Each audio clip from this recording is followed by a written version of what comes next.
तो देखिए ये जो भागवत की कथा है, श्री सुखदेव जी महाराज कहते हैं सदा सेव्या सदा सेव्या सदा सेव्या इति श्रीमद् भागवती कथा। हमें श्रीमद् भागवत का हमेशा निरंतर जप करना चाहिए। भागवत कथा हमें हमेशा सुनना चाहिए।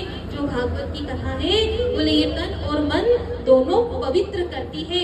जीवन में यदि हमारे कोई दुख आ जाए, कोई तकलीफ आ जाए, कोई परेशानी आ जाए, कोई विपदा आ जाए, तो भगवान के किसी प्रसंग का हम चरितार्थ कर ले तो हमारा जो जीवन है वो सफल हो जाएगा। हमें जीवन जीने का रास्ता मिल जाएगा, हमें जीवन जीने की राह मिल जाएगी।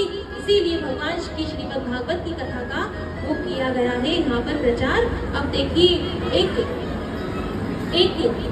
गरीब ब्राह्मण था, एक बहुत गरीब ब्राह्मण था, बहुत उदास रहता था वो और अपनी कुटिया में बैठा था।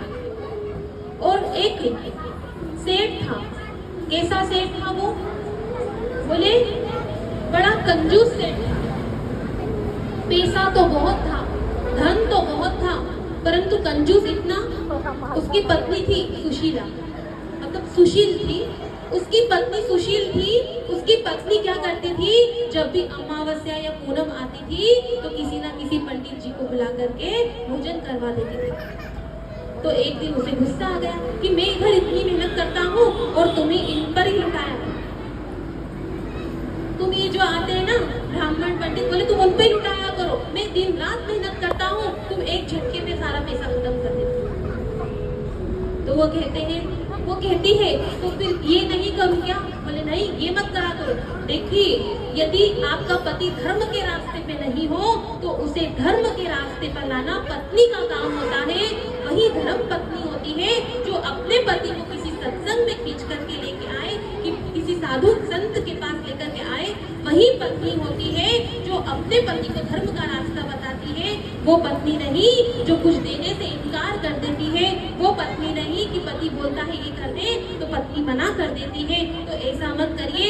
यदि आपने ऐसा करा तो बोले हमारी वो आंखें फूट जाएगी जिससे हम परमात्मा का दर्शन करते हैं, जिससे हम भगवान का कीर्तन करते हैं, भगवान को निहारते हैं, वो आंख फूट जाएगी। यदि कोई दान देता रहे, कोई धर्म करता रहे, कोई अच्छा कार्य करता रहे तो उसमें विघ्न कभी ना डालना, नहीं तो दोनों ही गोविंदाय नमो नमो हो जाती है। इसीलिए भगवान कहते हैं, इसीलिए वो पत्नी उसके पति से कहती है कि दान धर्म हमें करना चाहिए। तो वो सोचता है सेठ कि मेरी पत्नी तो मानने वाली नहीं है, क्यों ना मैं ही बोलूं कुछ। बोले पत्नी से बोला कि ठीक है, अब की बार जो अमावस्या आएगी, बोले उसमें ब्राह्मण पंडित तुम नहीं करोगी, जो ब्राह्मण है वो मैं लेकर के आऊंगा, मेरी तरफ से लेकर के आऊंगा। तो आज पत्नी को लगा आज मेरे पुण्य कर्म जागृत हो गए, मेरे पुण्य कर्म फलीभूत हो गए। जो मेरा पति क्या बोल रहा है कि मैं खुद ब्राह्मण को लेकर के आऊंगा और भोजन कराऊंगा।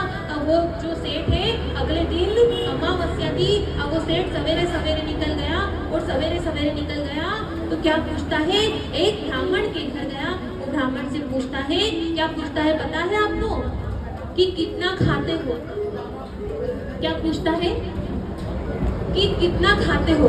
बोले आज तक ऐसा सवाल हमसे किसी ने नहीं पूछा कि कितना खाते हो, सब यही बोलते जी भर के खाओ, पेट भर के। तो वो ब्राह्मण बोलता ठीक है, मैं जो खाता हूँ बता देता हूँ। कुछ नहीं, 8-10 पूरी और 4 तरह का अचार। बोले आम का अचार, नींबू का अचार, केरी का अचार, गोंदी का अचार, हरी मिर्ची का अचार। और बोले अगर उसके साथ में कुछ मीठा हो, मीठा मतलब बोले गुलाब जामुन, रबड़ी, हलवा, पूड़ी, बोले जो भी लगेगा वो ले सकते हो। 5 तरह का मीठा और 5 तरह के अचार, और उसके साथ में यदि थोड़े से पापड़ हो तो आनंद दुगना हो जाए। पंडित क्या क्या खाएगा? बोले वो सेठ कहता है कि गलत जगह आ गया। बोले और बैठे बैठे बताता हूँ और क्या क्या बनवाना है। हाँ हाँ, मैं बुलाना होगा तो मैं आपको एक दिन पहले निमंत्रण दे दूंगा। ये तो बहुत ज्यादा खाता है, इसे नहीं बुलाना, ये कैंसल। ये दूसरी जगह गया, दूसरे ने भी यही बोला, बोले इतना खाते हैं इतना खाते हैं, तो बोले चुप तो चुप। फिर एक जगह और गया, एक गरीब ब्राह्मण के घर गया तो देखा तो फाटक बजाया तो गरीब ब्राह्मण निकल के आया, दुबला पतला, बोले सेठ जी आज मुझसे क्या काम हो गया? बोले सेठ जी कहते हैं कि देखो, सेठ जी कहते हैं कि देखो मुझे ना भोजन करवाना है, मुझे कल अमावस्या है तो पंडित जी को भोजन करवाना है, तो आप क्या खाते हो ये तो बताओ। मैं तो कुछ भी नहीं खाता, 2 रोटी भी बड़ी मुश्किल से पानी पी पी के उतार लेता, और मूंग की दाल अगर पानी वाली हो और उसमें बिल्कुल भी जीरा नहीं होना चाहिए, और घी तो बिल्कुल, मुझे डॉक्टर ने मना ही कर दिया कि घी मत खाना, गले खराब हो जाते हैं, कंठ घर करने लग जाते हैं, तो घी तो बिल्कुल छोड़ दिया। पंडित जी खुश हुए, सेठ जी खुश हुए, बोले बोले तुम ही, बिल्कुल तुम ही चलो, ये पक्का, ये फाइनल, देखो कल तुम्हें हमारे घर भोजन करने आना है, और इसी तरह से हर अमावस्या पूनम के दिन अब तुम ही भोजन करोगे, तुम बिल्कुल पक्के हो गए हमारे, तुम हमारे पक्के हो गए पूरे। पंडित बोले ठीक है, बोले अब कल आ जाना, बोले ठीक है आ जाऊंगा। अब वो सेठ सवेरे सवेरे तो हुआ, वो जो सेठ था वो अपनी नौकरी पर चला गया, अपने काम पर चला गया। अब पत्नी भोजन बना रही है, इतनी देर में वो जो ब्राह्मण है, वो दुबला पतला ब्राह्मण है, वो आया, और देखिए आया तो उसकी जो पत्नी है उसकी तबीयत खराब हो गई। बोले देखिए जी आज तो मुझे बड़ो जोरों से बुखार आ रहा है, मेरी तबीयत ठीक नहीं, मुझसे उठा भी नहीं जा रहा है, तो आप एक काम करो, आप सेठ जी के घर खाना खाने जा रहे हो ना, सेठ जी के घर खाना खाने जा रहे हो तो अपने बच्चा बच्ची के भी ले जाओ। बच्चा बच्ची? बोले हाँ ले जाओ। बोले कितने हैं? बोले कितने क्या? 8, 4 छोरा और 4, इनको भी ले जाओ, मुझे भोजन नहीं बनाना पड़ेगा, और कुछ थोड़ा सा मेरे लिए टिफिन भी बांध के ले आना। बोले ठीक है। अब पंडित जी गए सेठ जी के घर, वो सेठानी जो है बना बना के थक गई, पूरे घर का राशन खत्म हो गया, सबको खिला दिया, सबको निवृत्त कर दिया, गई। अब वो भोजन झिमझिमा के सब जने अपने अपने घर गए। अब रात को सेठ जी आए, बोले अरे सुनती हो? बोले हाँ। बोले लाओ भोजन दो, मुझे भूख लग रही है। बोले क्या भोजन? घर में राशन का एक दाना नहीं है। बोले क्यों, क्या हुआ? बोले क्या हुआ? आप वो पंडित जी को लेकर के आए थे? बोले हाँ। बोले उसके 4 छोरा और 4 छोरी, और साथ में टिफिन भी बांध कर ले गया कल तक। बोले अभी खबर लेता हूँ उस पंडित की, मुझसे झूठ बोला।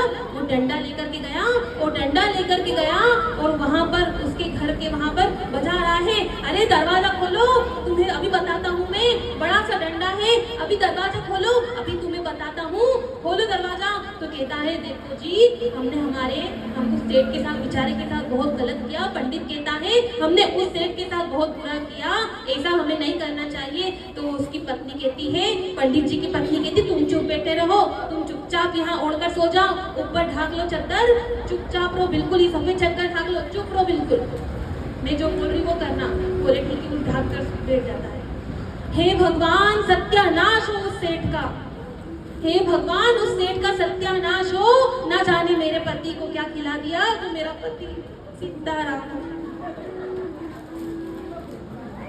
ना जाने क्या खिला दिया उस सेठ ने, मेरा पति जब से आया है हिल ही नहीं रहा है। अब वो सेठ कान लगा कर सुनता है कि जोर जोर से कौन चिल्ला रहा है। वो सेठ ने वो दरवाजा अब खोला, पंडित आई ने दरवाजा खोला, और दरवाजा खोला तो बाहर सेठ खड़ा था डंडा लेके। बोले तुम ही वो सेठ हो? बोले हाँ। बोले चुप चुप चुप, बिल्कुल चुप, मेरे यहाँ खाना खाने गया था? बोले हाँ।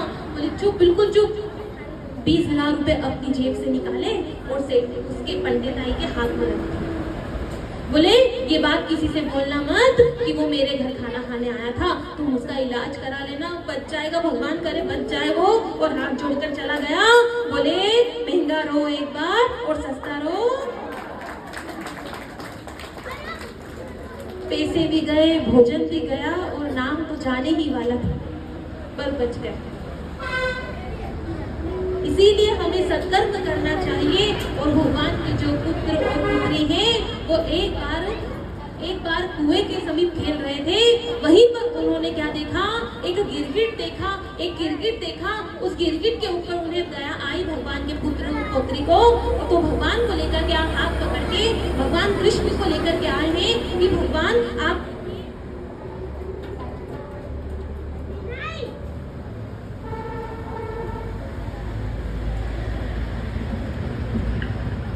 भगवान को लेकर के आए हैं कि भगवान आप ही देखिए एक गिरगिट पड़ा हुआ है और उसका उद्धार हमें करना है। तो भगवान कहते हैं ठीक है मैं आता हूँ। अपने पुत्र के कहने से, अपनी पुत्री के कहने से भगवान वहाँ द्वारिका के समीप एक कुआं है वहाँ पर आए। भगवान श्री कृष्ण ने उस गिरगिट का स्पर्श किया और जैसे ही गिरगिट का स्पर्श किया उस गिरगिट ने गिरगिट की योनि छोड़ दी और वो एक राजा के रूप में खड़ा हो गया। बोले तुम्हारी ऐसी दुर्गति, तुम्हारी दुर्गति इतनी बुरी क्यों? ऐसा तुमने क्या किया था?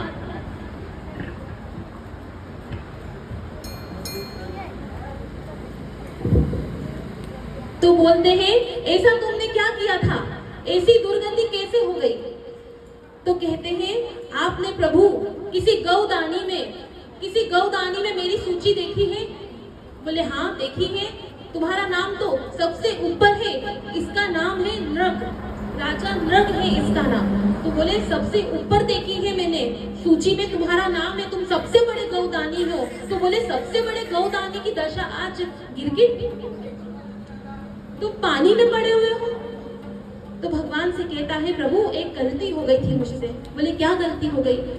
मैं गौदान कर रहा था, मैं जब गौदान कर रहा था तो एक ब्राह्मण की गौ आकर, एक संत की गौ आकर मेरी गौ से मिल गई और मैंने गलती से उसी गौ को दान कर दिया। और जब मैंने उस गौ को दान कर दिया तो जिसकी वो गौ थी वो आया और मुझसे कहा मुझे वो गौ चाहिए। मैंने उससे कहा तुम उसके बदले दूसरी गौ ले ले, परंतु उसने मना कर दिया। दोनों आपस में लड़ने लग गए। तो मैंने क्या किया, मैंने वो गौ ना तो उस ब्राह्मण को दी ना ही मैंने उस ब्राह्मण को दी, और वो गौ मैंने अपने पास ही रख ली। इसीलिए भगवान अपने पुत्र पौत्रों से कहते हैं देखो मंदिर का यदि दान का पैसा हो, धर्म का पैसा हो तो वो धर्म के काम में ही जाना चाहिए।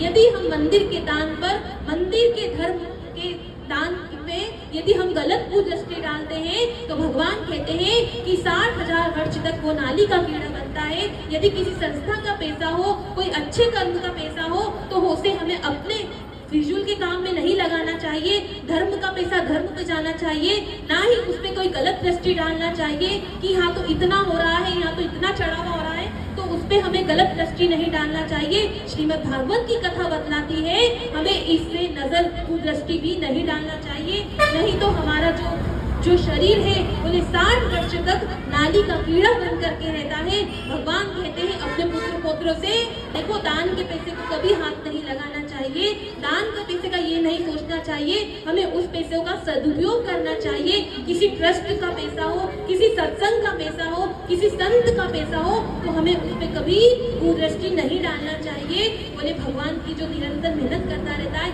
निरंतर भगवान का नाम जपता रहता है, वो दिन रात भगवान के लिए सुई भी लेकर के आता होगा तो वो भगवान के लिए सोचता होगा कि हमारे भगवान को इस चीज की कमी ना पड़ जाए। यदि वही पैसा हम अपने फिजूल के काम के लिए लेंगे, हम अपने लिए लेंगे तो बोले उससे बड़ा पापी और कोई भी नहीं। भगवान के पुत्र पौत्र कहते हैं प्रभु हम ऐसी गलती कभी नहीं करेंगे, आपने हमें बतला दिया।